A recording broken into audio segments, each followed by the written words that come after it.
सब लोग लगे हुए अपने ज़िंदगी को बेहतर करने, सब जिम जा रहे हैं, सब आर्टिकुलेशन स्किल पे काम कर रहे हैं, सब यूट्यूब वीडियोस बना रहे हैं, सब कंटेंट क्रिएशन कर रहे हैं, सब फॉरेन कंट्रीज़ में जा रहे डॉलर्स कमा रहे, ठीक है ना। बट मैक्सिमम लोगों का जो ज़िंदगी है वो बदलता क्यों नहीं है? बिकॉज वो अपने वुंड्स को हील नहीं करते, दैट्स वाई। अपने इनसिक्योरिटीज़ और अपने ट्रॉमास से डील नहीं करते, उनको फिक्स नहीं करते, दैट्स द रीज़न वाई। और जो उनका जो मैक्सिमम एनर्जी होता है ना, डेली लाइफ का जो एनर्जी होता है, वही इनसिक्योरिटीज़ को हाइड करने में, अपना ट्रॉमास को हाइड करने में, अपने इनसफिशिएंसी को हाइड करने में ही चले जाता है। और वो इतना ज़्यादा रिजिड होते हैं, इतना ज़्यादा अपने इनसिक्योरिटीज़, अपने सफिशिएंसी को हाइड करना में लगा देते हैं अपनी एनर्जी की। उनको पता ही नहीं लगता कि यार लोगों को साफ साफ दिख रहा है कि तुम्हारी इनसिक्योरिटीज़ क्या है, just because you are too much focused on it. If you are focused on hiding your insecurity, that means indirectly you are focused on your insecurity. अगर तुमको फ़र्क नहीं पड़ता कि तुम मोटे हो या भैंचोद काले हो, if you are confident and comfortable in your own skin, अगर तुम कुछ ज़्यादा ही मोटे और ज़्यादा ही काले हो तो पीपल वोंट माइंड इट। पहले इम्प्रेशन में लगेगा कि यार ये बंदा थोड़ा सा मोटा है, but if you are truly comfortable in your own skin, no, if you are truly confident about who you truly are from inside, it won't matter. After 1-2 minute के कॉन्वर्सेशन के बाद people will really realize कि ये तो हमारे जैसा ही बंदा है यार, he is very likable, I like this guy, I like his attitude, I like where his mindset is going. समझ रहे हो? But most of the people, जबकि उनमें इतना ज़्यादा कुछ खामियां होती है भी नहीं, जस्ट बिकॉज उनकी जो इनसिक्योरिटीज़ है वो छोटी छोटी खामियां को ना मैग्नीफाई कर देती हैं। और इनसिक्योरिटीज़ आती कहाँ से? सोशल कंडीशनिंग से। बचपन में माँ बाप ने बोल दिया होता है उनको कि हम लोग, हमारा जो बैकग्राउंड है वो नहीं है जो तुम्हारा ड्रीम है ना कि तुमको सॉकर प्लेयर बनना है, हमारे परिवार में कोई बना नहीं है, कोई भी स्पोर्ट्स प्लेयर नहीं है, या किसी को सिंगर बनना है तो हमारे जेनेटिक्स में है ही नहीं किसी की आवाज़ अच्छी, या बिजनेसमैन में बनना है तुमको, या फिर एंटरप्रेन्योर बनना है तो तुम्हारे परिवार वाले लोग बोलते हैं कि हम लोग तो सब आर्मी में, हमारे पूर्वज से सब आर्मी में गए हैं, तो हमारे जो एंटरप्रेन्योर्स हैं, हमारे जो परिवार में हैं लोग, वो कभी किसी ने बिज़नेस शुरू किया ही नहीं। और ये सोशल कंडीशनिंग की वजह से ही तुमको इनसिक्योरिटीज़ होती हैं, and that is the reason exactly why you are not able to do the things that you actually desire to do, because subconsciously society ने, तुम्हारे पीयर्स ने, तुम्हारे टीचर्स ने, तुम्हारे पेरेंट्स ने, तुम्हारे सिबलिंग्स ने, तुम्हारे कज़न्स, तुम्हारे फैमिलीज़ ने तुम्हारे क्यूरियोसिटी को ना जगड़ के मार दिया है।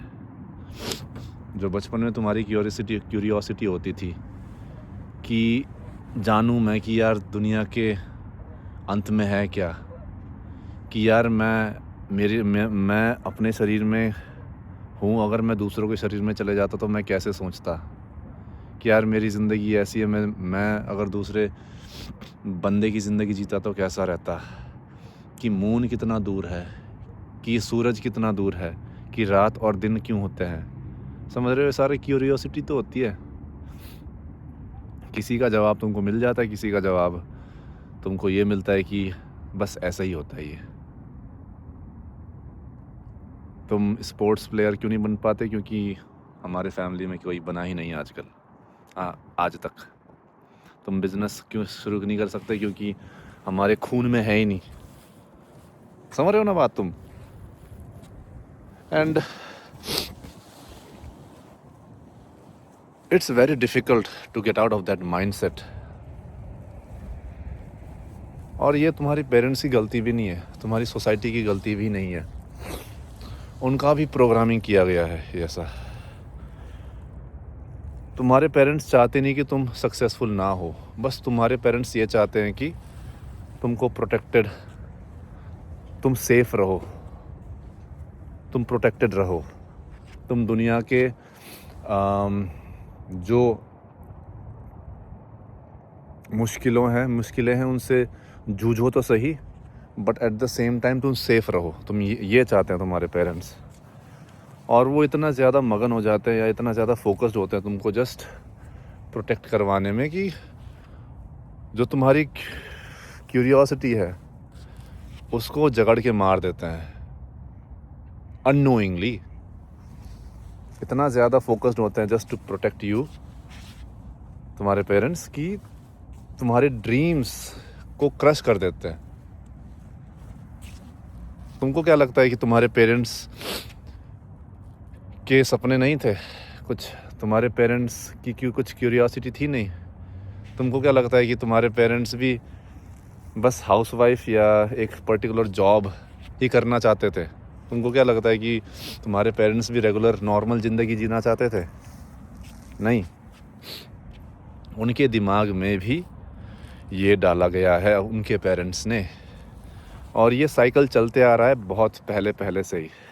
And it made sense back then because it was very difficult to start a business. It was very difficult to become best at a particular sports or a particular skill in the whole world. It was very difficult because connections चाहिए होते थे। उस समय सिखाने के लिए बहुत कम लोग होते थे। उस टाइम पर बिजनेस फ्लरिश करने के लिए तुमको कनेक्शंस चाहिए होते थे, पैसे चाहिए होता था, सोशल मीडिया था नहीं उस टाइम पे। बट टुडे इट्स डिफरेंट, समझो इस बात को। और तुम्हारे पास टेक्नोलॉजी का एक्सेस है, तुम्हारे पास एआई है, तुम्हारे पास options, a lot of options, infinite options है। So it's up to you to break that cycle, it's up to you to break that generational traumas जो कहते हैं ना, एंड इनसिक्योरिटीज़। तुमसे शुरू होता है भाई, तुमसे शुरू होता है।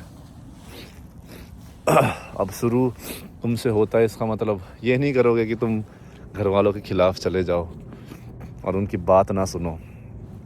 बात सुनो उनकी, बट खुद की भी बात सुनो। Manage your time and energy in such a way that उनका वो जो चाह रहे हैं, वो उनका जो इच्छा हो वो पूरा हो, but at the same time तुम अपने भी इच्छाएं पूरी करो। Because in the long term when you will be of age where they are right now, 50, 60, 70 साल के हो जाओगे और तुमने अपने ड्रीम्स को फॉलो नहीं किया होगा, अगर तुमने वो बिज़नेस शुरू नहीं किया होगा, या फिर if you hadn't approached that particular girl,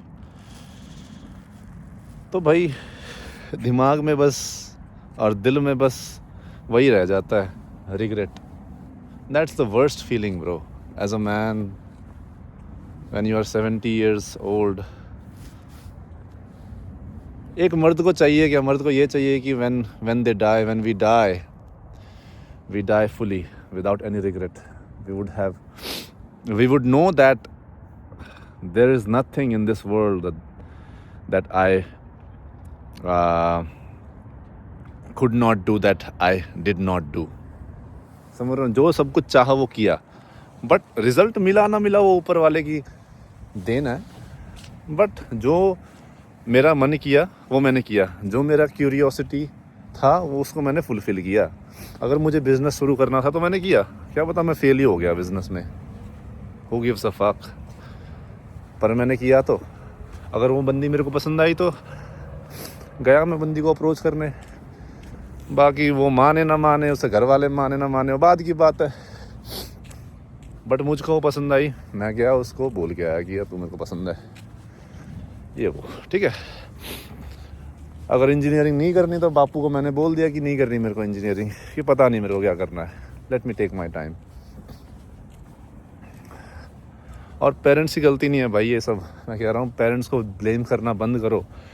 जितना तुम लोगों को ब्लेम करते रहोगे ना,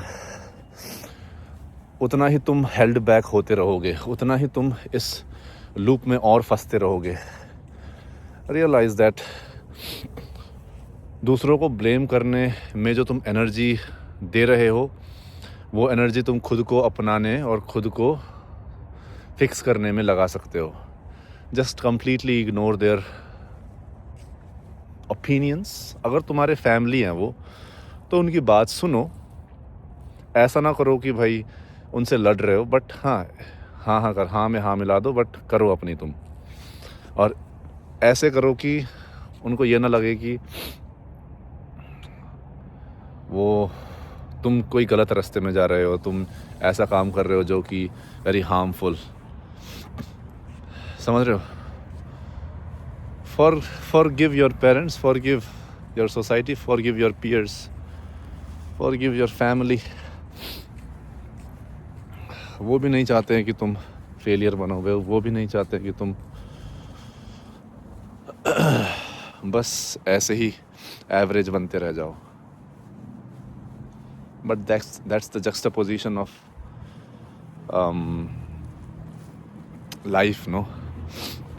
हम चाहते हैं सक्सेसफुल होना, बट रिस्क भी नहीं लेना चाहते। हम चाहते हैं पैसा कमाना, but at the same time we fear losing money. हम चाहते हैं नाम कमाना, बट उसके साथ रिस्क ये भी आता है कि नाम बर्बाद भी हो सकता है। हम चाहते हैं लड़की पाना, बट ये भी रिस्क हो सकता है कि बेइज्जती हो जाए मुंह पे। So there is both side to the coins, you need to accept both. And again I am repeating guys, forgive everybody.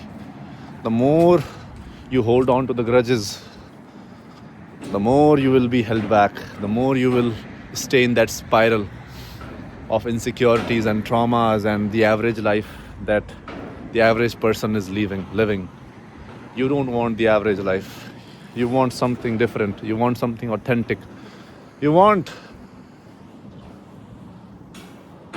क्या पता तुम्हें $1 million कमाना नहीं हो, क्या पता तुमको बस एक बीच में रेगुलर या फिर पहाड़ों में एक छोटा सा घर हो और थोड़े से ज़मीन हो वहाँ पर, जहाँ पर तुम खुद खेती करो और खाना होगा और खुद खाओ पियो। क्या पता वही तुम्हें ज़िंदगी जीना हो। Who gives a fuck, bro? Until and unless it doesn't bother anybody else, until and unless कि तुम किसी को हार्म कर रहे हो, you do you, and if it truly satisfies your soul, then who gives a fuck, bro? अपनी ज़िंदगी जियो भाई। बोलना बहुत आसान है मेरा ये, but you have to design your life in such a way that you can comfortably make that leap, make that decision. और यहाँ पर पैसा आ जाता है, पैसे का कॉन्सेप्ट, पैसे का एस्पेक्ट। और पैसे की बात चलो किसी और दिन करेंगे। But again, forgive everybody. That's the first step to healing yourself. That is the first step into that authentic self, into that unknown. It's difficult, but it's worth it, guys. Don't hold on to the grudges. All right, guys, I'll see you in the next one.